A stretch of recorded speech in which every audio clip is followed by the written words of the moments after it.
Assalamualaikum warahmatullahi wabarakatuh. Bismillahirrahmanirrahim. Alhamdulillahi rabbil alamin. Wabihi nasta'inu ala umurid dunya waddin. Wassalatu wassalamu ala ashrafil anbiya'i wal mursalin. Sayyidina wa habibina wa syafi'ina wa maulana Muhammadin rahmatan lil alamin wa ala alihi wa ashabi ajma'in, amma ba'd. Jamaah dan pemirsa yang dirahmati oleh Allah Subhanahu wa taala, bahwasanya kita harus bersyukur kepada Allah Subhanahu wa taala. Kita diciptakan oleh Allah sebagai manusia, dan juga kita bersyukur kepada Allah Subhanahu wa taala karena mempunyai Tuhan Allah yang begitu baik terhadap makhluk-makhluknya. Dan kita juga bersyukur kepada Allah Subhanahu wa taala karena kita mempunyai nabi, yaitu Nabiullah Muhammad sallallahu alaihi wasallam, yang begitu tinggi akhlaknya kepada Allah dan kepada sesamanya. Dan nikmat-nikmat itu tidak bisa kita banding-bandingkan dengan nikmat-nikmat yang lain. Karena ketika kita membanding-bandingkan nikmat-nikmat itu, tiada taranya. Nikmat ketika kita dijadikan Allah manusia yang muslim, yang beriman. Nikmat mempunyai, meyakini, mengimani bahwa kita mempunyai Tuhan Allah Subhanahu wa taala yang begitu Maha Rahman dan Maha Rahim dan Maha segala-galanya, pencipta segala-galanya, pemilik segala-galanya. Dan juga mempunyai nabi kita, Nabi Muhammad sallallahu alaihi wasallam, yang begitu luhur budi pekertinya. Ada jamaah menanyakan tentang beribadah kepada Allah Subhanahu wa taala. Pak Ustadz, bagaimana kita ini kalau menyembah nama? Jadi keyakinannya adalah menyembah nama. Nah, itulah makanya kenapa saya jelaskan dalam pengajian yang telah lalu, jangan terlalu dalam ketika kita membahas tentang Allah Subhanahu wa taala. Karena ketika kita terlalu dalam, terlalu detail, kemungkinan paham dan juga kemungkinan tidak paham, malah justru tambah bingung. Karena apa? Karena menjawab, ketika menanyakan tentang hal tersebut, tentang tauhid, itu yang menjawab adalah bukan akal lagi, tapi adalah keimanan. Kalaupun masuk akal, tentunya akal menerimanya. Tapi ketika akal kita sudah tidak mampu untuk memikirnya, maka itu keimanan yang harus menjawabnya. Kalau ada sahabat, saudara menyembah nama, semua di dunia ini ada namanya. Semua di dunia ini ada namanya. Termasuk Sang Maha Pencipta, yaitu juga ada namanya, yaitu Allah Subhanahu wa taala. Dan nama Al-Khaliq, Allah Subhanahu wa taala, dan ke-99 nama dari Allah itu adalah tidak boleh kita samakan atau kita mengambil nama dari itu, kemudian kita misalkan punya anak, punya saudara, dinamakan Qadir, dinamakan Rahman, dinamakan Rahim. Tapi yang betul adalah penghambaannya, Abdur Rahman, Abdur Rahim. Nah, seperti itu. Abdul Ghani.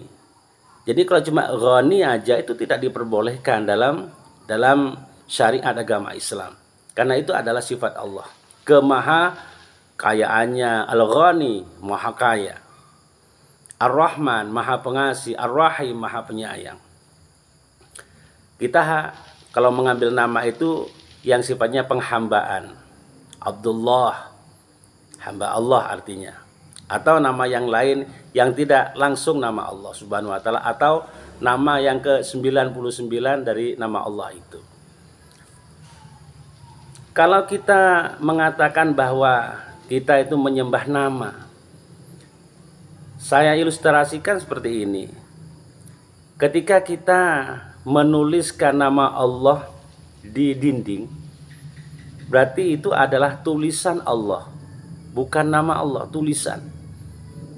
Kemudian kalau tulisan itu kita buat sebuah benda, dilukis, kemudian kita niatnya ke sana, meskipun itu adalah ada nama Allah di situ, itu syirik.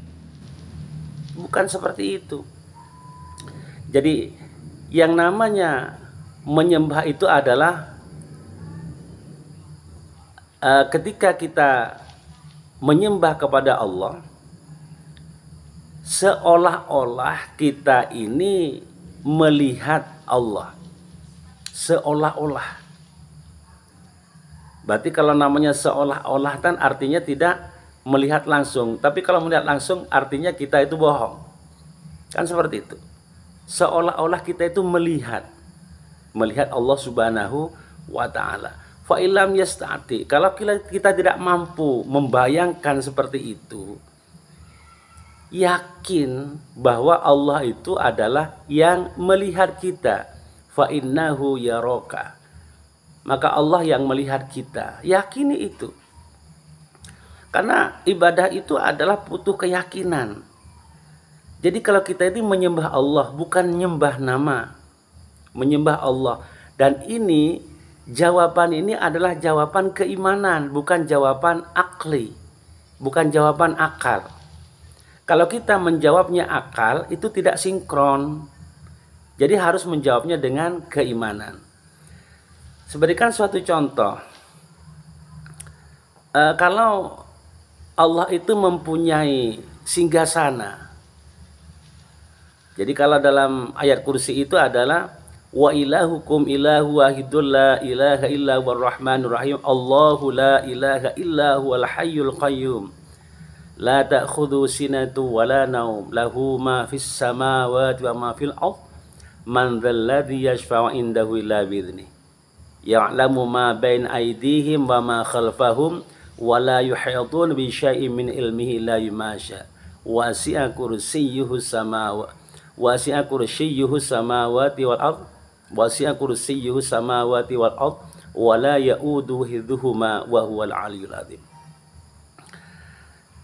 Jadi kalau Allah itu mempunyai tahta yang luasnya seluas langit dan bumi, kemudian kita membayangkan menggunakan pikiran manusia, itu kan gak sinkron. Jadi seberapa besarnya ya, kan gitu kira-kira. Kemudian akal kita itu dicenderungkan dibawa oleh iblis, diilustrasikan oleh iblis seperti halnya kursi-kursi biasa, kursi yang kita duduki.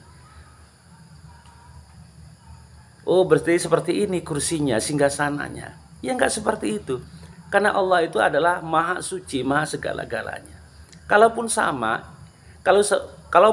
itu sama nama, bukan bentuk,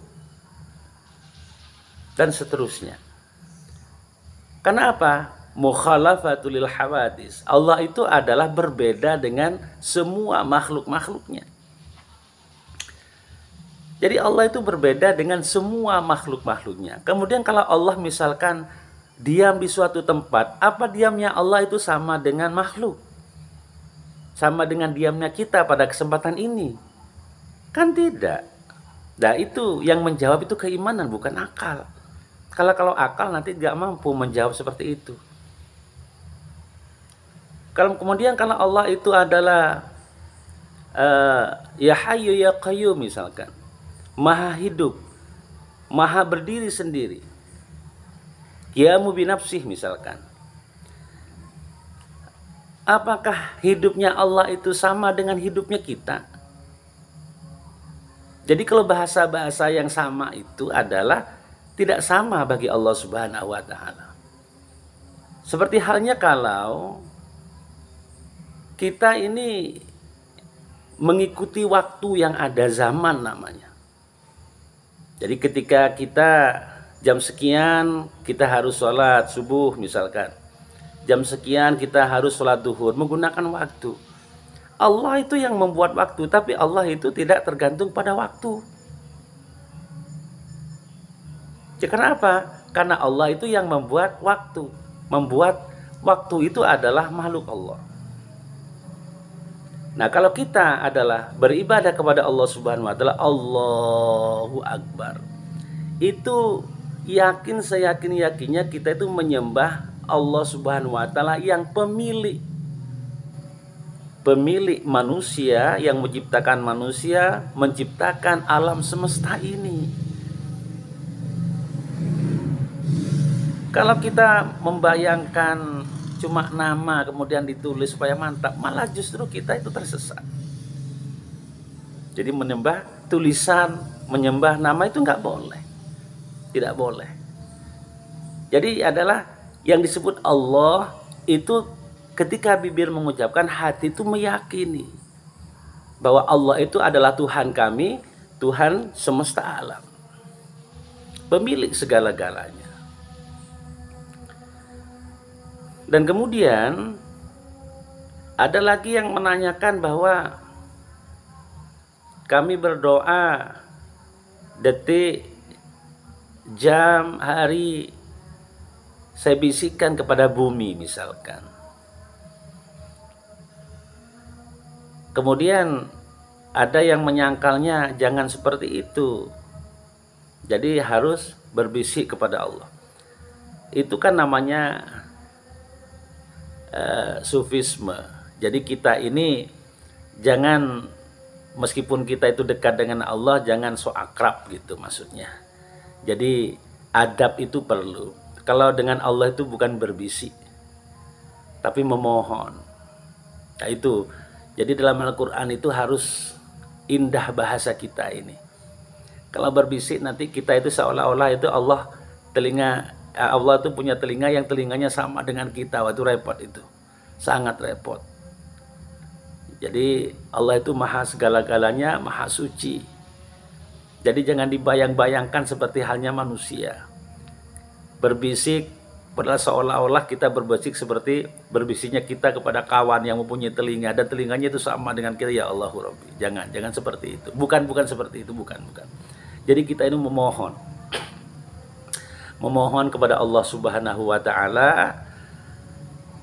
Kalau dalam sujud ketika sholat itu memohon, bukan. Itu ketika kita itu ketika kita sholat itu adalah ikuti tata cara sholat. Yang perlu dipohonkan kita meminta di dasar sholat itu adalah Rabbighfirli warhamni wajburni warfa'ni warzuqni wahdini wa'afini wa'fu anni. Nah dari situ. Kemudian ya Allah, Rabbighfirli, ampunilah saya. Rabbighfirli warhamni, kasihanilah saya ini. Sayangilah saya ini. Dengan mantap seperti itu. Rabbighfirli warhamni wajburni warfa'ni warzuqni wahdini wa'afini wa'fu anni. Sayangilah kami. Kemudian Allahumma gfirli warhamni wajburni. Jadi jembarkan hati kami ini. Jadi biar tidak sempit. Jadi menghadapi permasalahan itu dengan penuh hikmah. Jadi biasa saja. Kenapa? Pertolongan Allah ya. Pertolongan Allah Subhanahu wa taala. Warfa'ni, mohon diangkat derajat-derajat kami ini ya Allah. Diangkat derajatnya. Supaya menjadi manusia yang dihormati dalam pandangan Engkau. Dihormati yang diridhoi oleh Allah Subhanahu wa taala. Diangkat derajatnya. warfa'ni warzuqni, kemudian anugerahkan rizki yang halal barokah, yang bermanfaat. Warzuqni wahdini, dan tunjukkan kami ini ke jalan yang lurus, yang jalan yang Engkau ridhoi. Wa'afini, kemudian berikanlah kami kesehatan lahir dan batin supaya enak beribadah, fokus beribadah kepada Engkau ya Allah. Wa'fu anni, dan maafkanlah atas segala kesalahan dosa, baik itu dosa kami dan semuanya. Nah, seperti itu yang harus dipohonkan. Kemudian meminta yang lain selain itu ada di luar sholat, berdoa. Makanya iyyaka na'budu wa iyyaka nasta'in, menyembah kepada Allah Subhanahu wa taala, hanya kepada Engkau ya Allah kami ini menyembah, dan hanya kepada Engkau kami memohon pertolongan.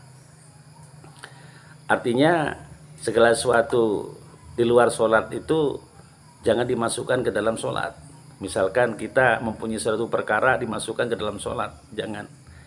Jadi yang ada dalam sholat cukup Rabbighfirli warhamni wajburni warfa'ni warzuqni wahdini wa'afini wa'fu anni. Nah, itu yang harus dimantapkan. Jadi artinya kalau kita ini rajin sholat, segala sesuatunya akan diurus oleh Allah Subhanahu wa taala, dan yakini itu. Dijamin oleh Allah Subhanahu wa taala. Kesehatan, rezeki kita itu dijamin oleh Allah Subhanahu wa taala. Jadi jangan usah ragu-ragu.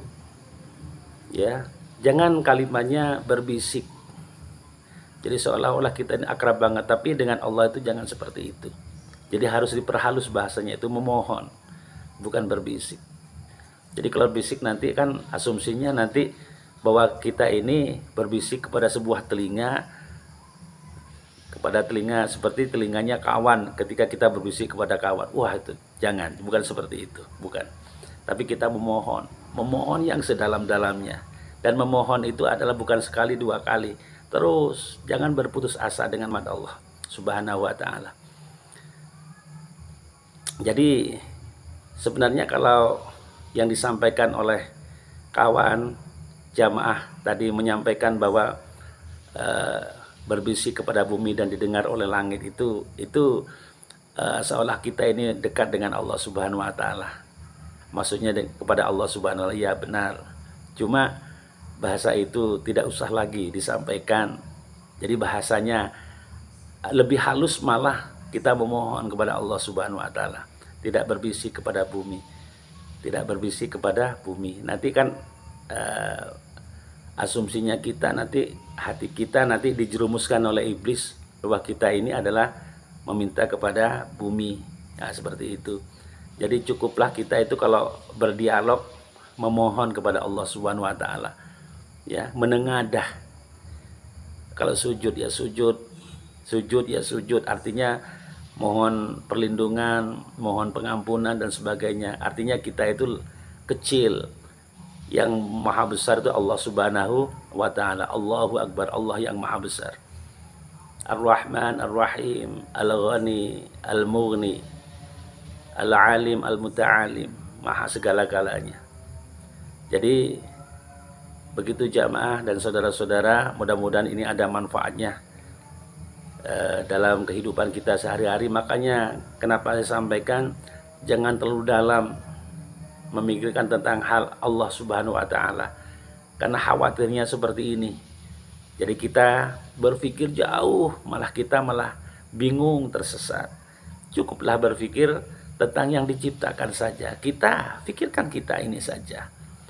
Kita ini kalau seperti ini ada ciptaan Allah Subhanahu wa taala. Kita ini orang mahal harganya.